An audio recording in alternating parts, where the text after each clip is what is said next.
अंबिका का गुस्सा उस दिन 7वें आसमान पर था।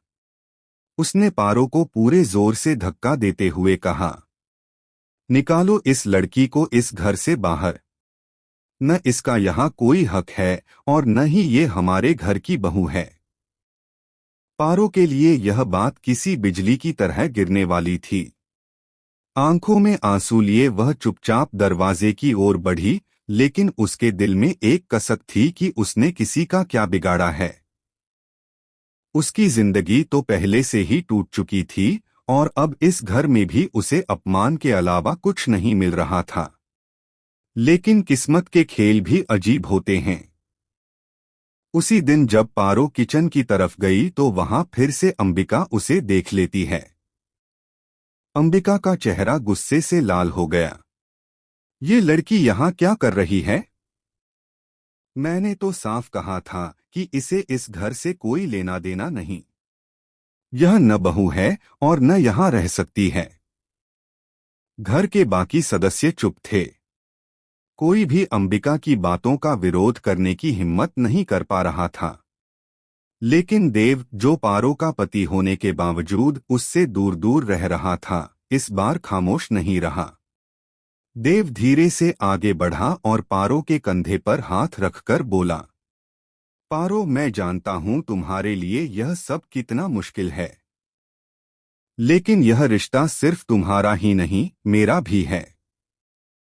चाहे चाहकर भी हम दोनों को यह बंधन निभाना पड़ेगा और हमें हर किसी की बात भी सुननी होगी।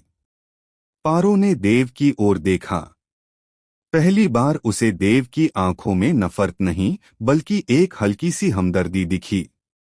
उसी पल पारो ने तय किया कि अगर पति पत्नी का रिश्ता नहीं भी बन सकता तो कम से कम वह देव की एक अच्छी दोस्त बनकर रह सकती है। देव ने मुस्कुराते हुए कहा, हम दोनों अच्छे दोस्त बन सकते हैं और शायद दोस्ती ही वह रास्ता है जिससे हम इस घर वालों का दिल जीत पाएंगे।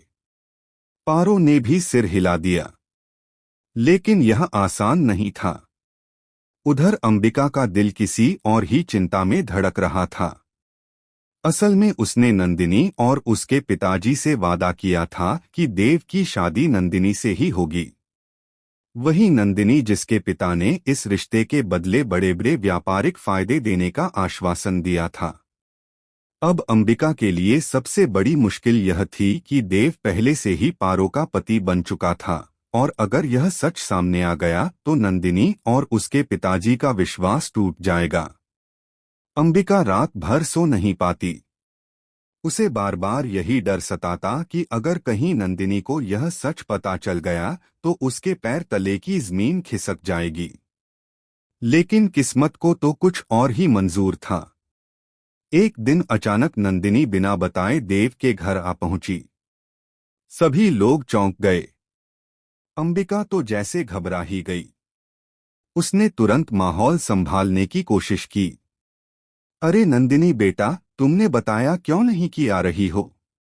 देखो, घर में थोड़ी गड़बड़ी चल रही थी, वरना हम तुम्हें खुद बुलाते। नंदिनी मुस्कुराते हुए बोली, आंटी, मैं तो बस सरप्राइज देने आई थी। लेकिन उसकी नजरें घर के हर कोने को टटोल रही थीं। तभी उसकी निगाह पारो पर पड़ी। पारो वहां से निकलने की कोशिश कर रही थी, लेकिन नंदिनी ने उसे देख लिया। ये लड़की कौन है?